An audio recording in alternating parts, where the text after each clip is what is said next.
Guys, I thought we'd do a video today on what it's like to own and drive the Rover 29-year-old Toyota Corolla. We'll drive around a bit and I'll talk about the positives and negatives, and then we'll stop the car someplace and show you the exterior, open up the hood, and let's look at the engine. So let's talk about the good parts and the bad parts of driving 29-year-old Corolla.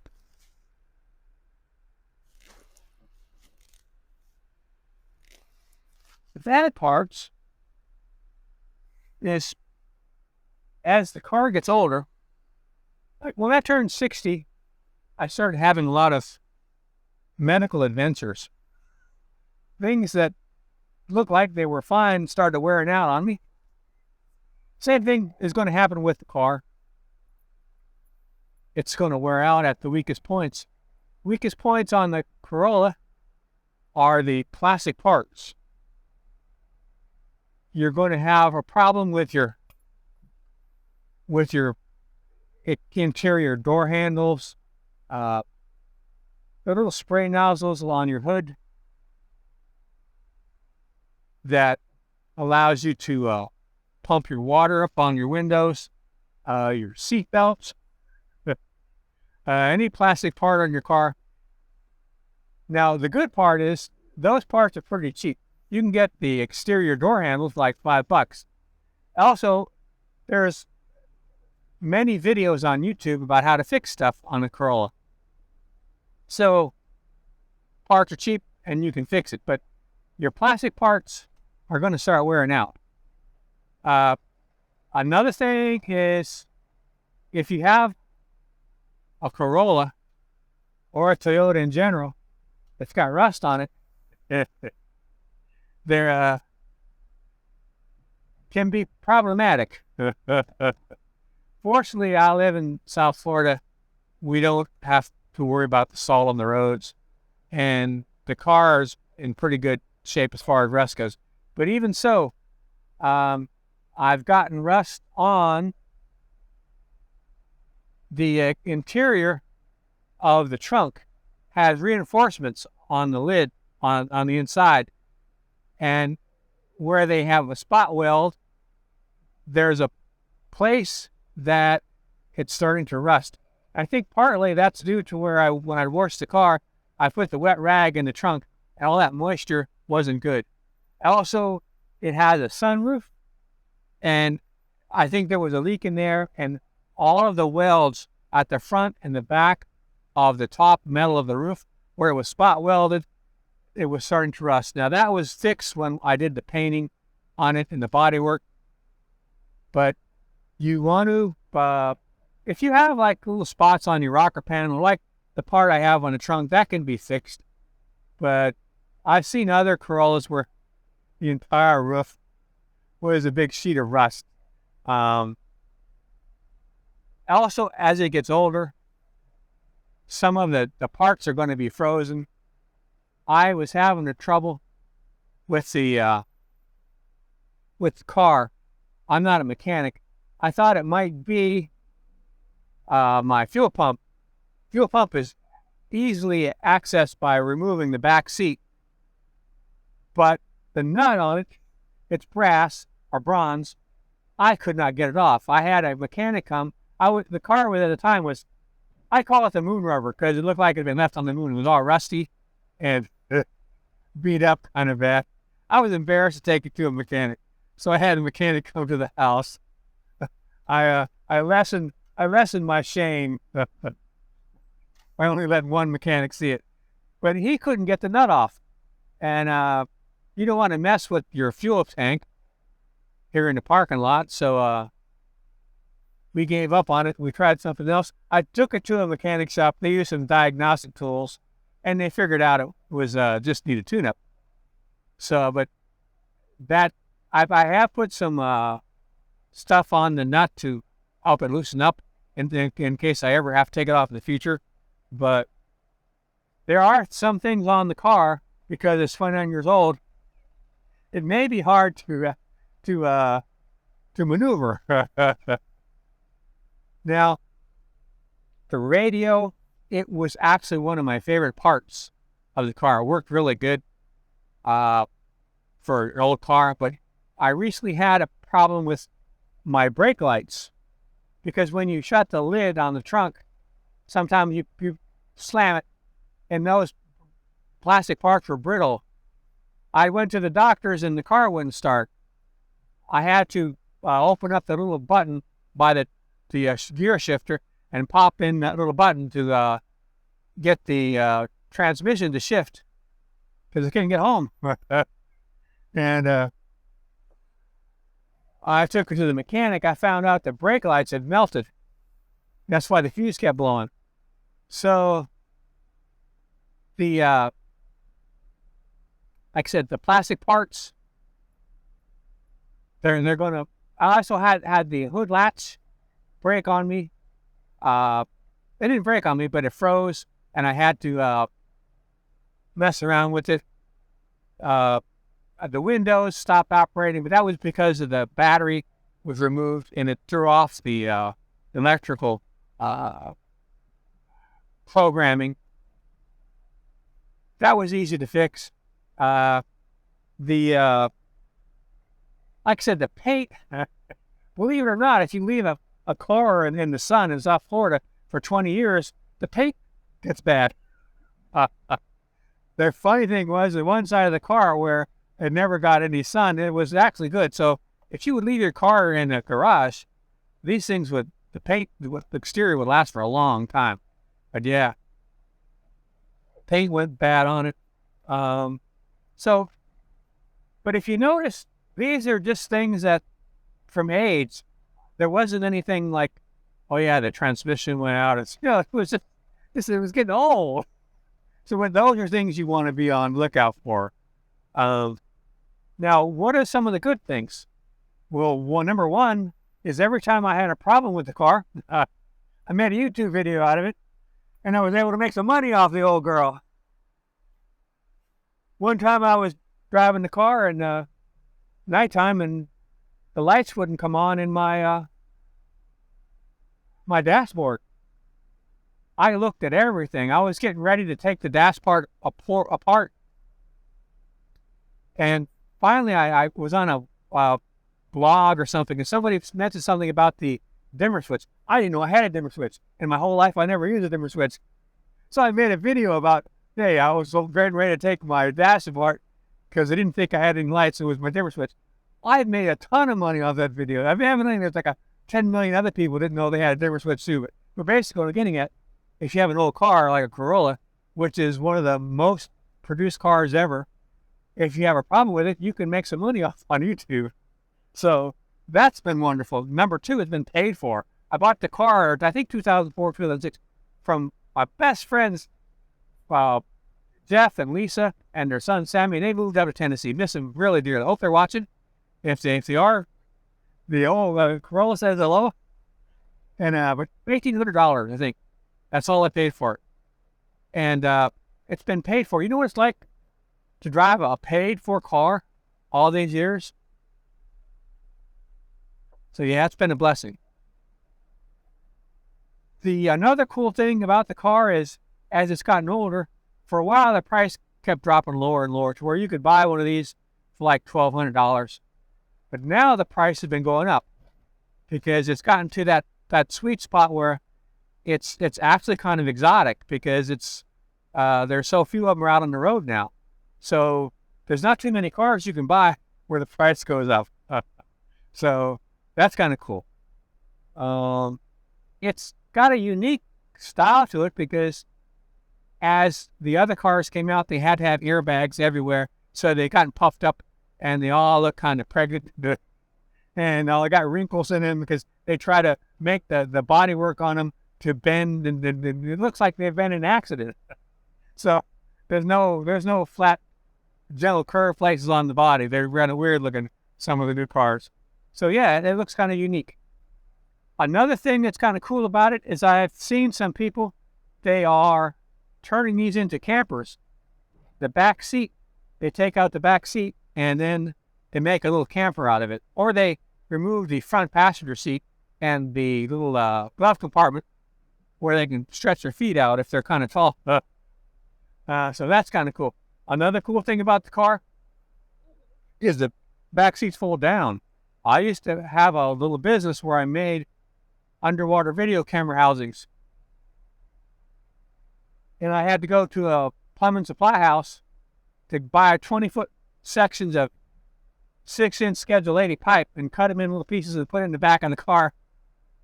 The plumbers thought I was insane until they found out I was getting about $240 for every 12 inches of pipe.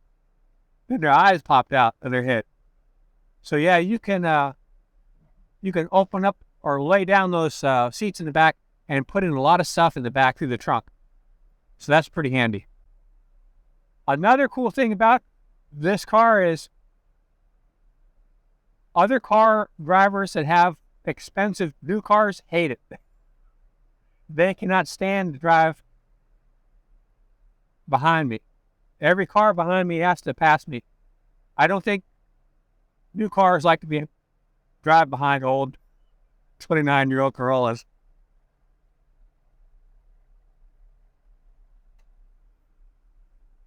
The air conditioning still works excellent. Takes a couple minutes to kick in, but it works wonderful.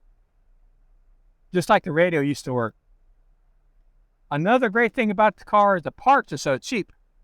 Like I said, you could buy the door handle for $5. The little plastic parts on the hood cost a couple dollars. You can buy a fuel pump for $69. If it was a new Corolla, it's like $690. But basically, the engine still works fine. Transmission still works fine. Also, something that hardly anybody mentions about the Corolla is the dashboard still looks brand new. The overhead, 29 years old, it's still solid, firm, looks brand new. That's really rare.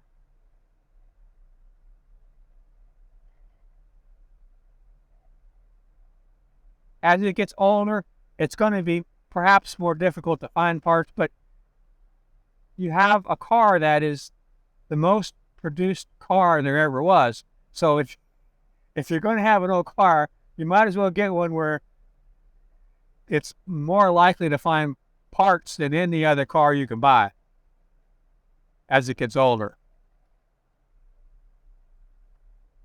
So those are some of the negatives and positives of driving a old 29-year-old Corolla.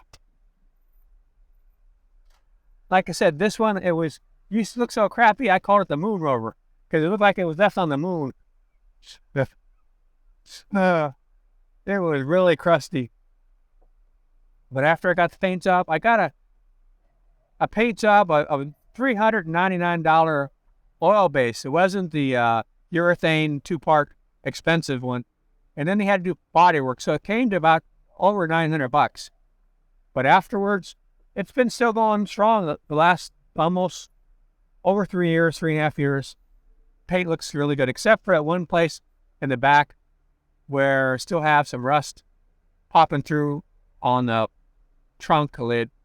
But I've looked at some other old Corollas, and they had a couple of them had the same similar problem of rust at that area. Now, it's not a chick magnet. I don't think you're going to find too many women that are pleased at the experience of driving in a 29-year-old Corolla. On the other hand, I remember years ago seeing an advertisement for a Tercel where the women in the advertisement were looking at a guy driving a Tercel, and one of them said, oh, they knew he was the right guy to go after because he would have all of that money that he saved from driving the Tercel to spend on them instead of on the car. So I don't think there's too many women that think that way. But it's like I said, it's not something you're gonna have a lot of women excited about, driving in the car that still plays tape cassettes that maybe older than they are. So you might have an issue there. But if you put a really good paint job on it and you park it next to a brand new car, you're not going to tell much of a difference. In fact, because this car is so old now, the style of it is a little bit unique. And I like the exterior lighting they put on the back. It's got a really nice design to it that is one of my favorites, actually. Probably the best part about the design of the Corolla. Maybe the only, because the Corolla, let's face it, it's pretty generic looking when it came out. I mean, it was just like, it was just a car. There wasn't there was no Italian in it at all when it came to the design. You know, it didn't have any pizzazz, nothing. But the lighting on the back, it was kind of nice. But yeah, comfortable to drive. The seat, you could drive it. I don't drive long distances, but when I have, the seat was very comfortable. The noise is a little bit high compared to some other cars, but for a 29-year-old car, you know, but even when it was younger, it wasn't too quiet.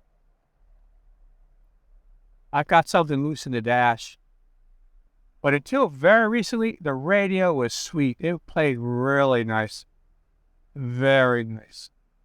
It was a pleasure to put on some tunes, have the air conditioning cranking, and just, you know, very relaxing car to drive. It's not nimble, but it's comfortable. It's not a crazy car. You know, it doesn't have any surprises. Actually, it does have some surprises.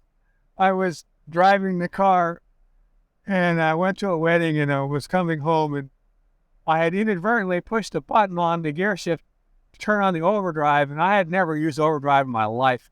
And I realized all of a sudden I'm on the expressway, and it won't go into high gear.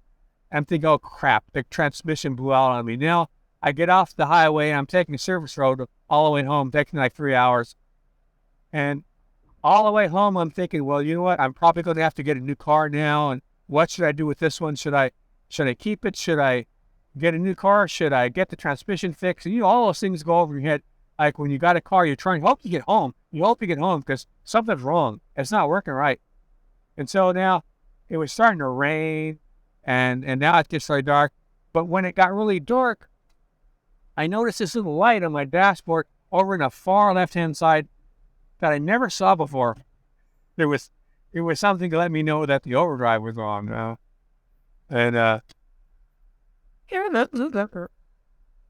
So it does have some surprises, but only for if you're a dummy like me. Like I didn't even know I had the dimmer switch. So let's go home, and I'll take you outside. You can see the exterior, and then open up the hood and see that sweet, sweet engine, which is actually kind of cool because you can see everything and access it. You don't have to get the space shuttle to help you to take something apart so you can get out a spark plug. Son of a, you know, it's like some of these cars. In fact, some cars I couldn't work on. So, I mean, I'm not a mechanic. I could barely work on this one. But there's other cars, it's just hopeless.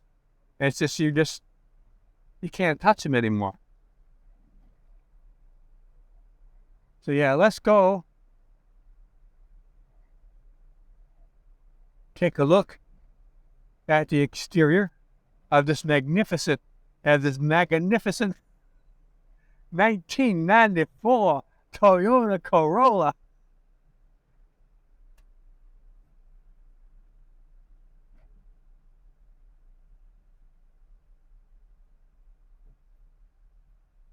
Hopefully, the car stopped here, right here in this corner one time. It was I did a video about it. Every time I have a problem, I do a video about the car. I was a half a block away from the house. I'm a lucky guy. I'm just a lucky guy. Okay, so here's the interior. It's pretty standard The dashboard, still excellent shape. The overhead, excellent.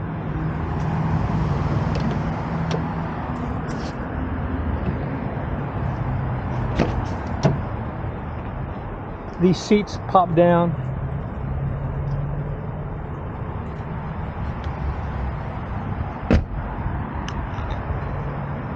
This is the rust I was talking about on the interior.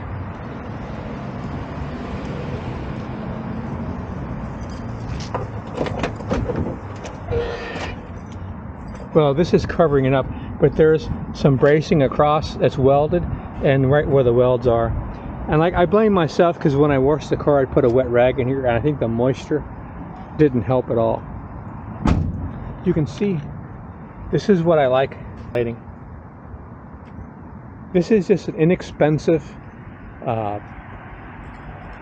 oil-based paint. It's not urethane. It was difficult to find paint that would match, even though I used the numbers. This is where the trim was coming off. There's stainless underneath here, but it was black rubber and the rubber was coming off. Initially I had put duct tape over it, and actually the duct tape lasted a long time. But then after I pulled the duct tape off, I said, I took regular enamel house paint with a small brush and just put this over it. This is just an experiment to see. This is duct tape.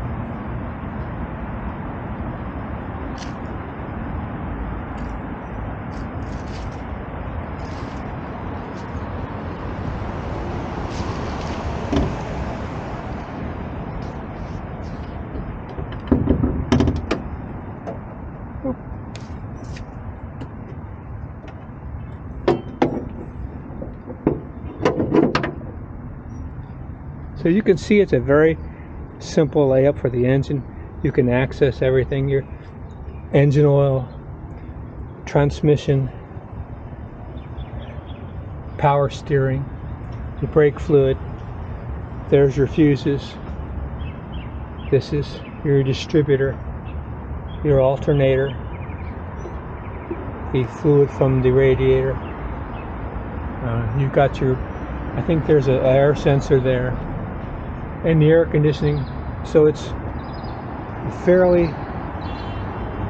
I'm not going to say easy because I'm not a mechanic, so it's not easy for me, but for if you're a mechanic, this is fairly easy, I think, to work on. You can access the belts here. This, you want to put grease on it because it'll lock up on you, then you can't shut the hood. Every time I wash the car, I just take an oily rag and I run over to the parts that I can access to get the dust and dirt off. I think it helps. The aluminum wheels, they should have been taken care of because they're fairly nice looking, but they need a lot of work to get in good shape again. The windows, like I said, I've had some difficulty with them, but because they weren't being used and they froze up, but also when I took the battery out.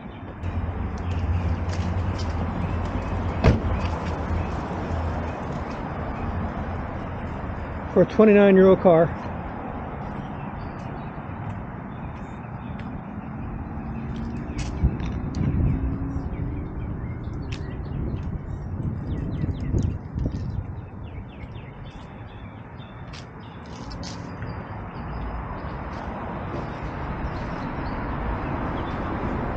so that's what it's like to own and drive and fool around with an old 29-year-old Corolla.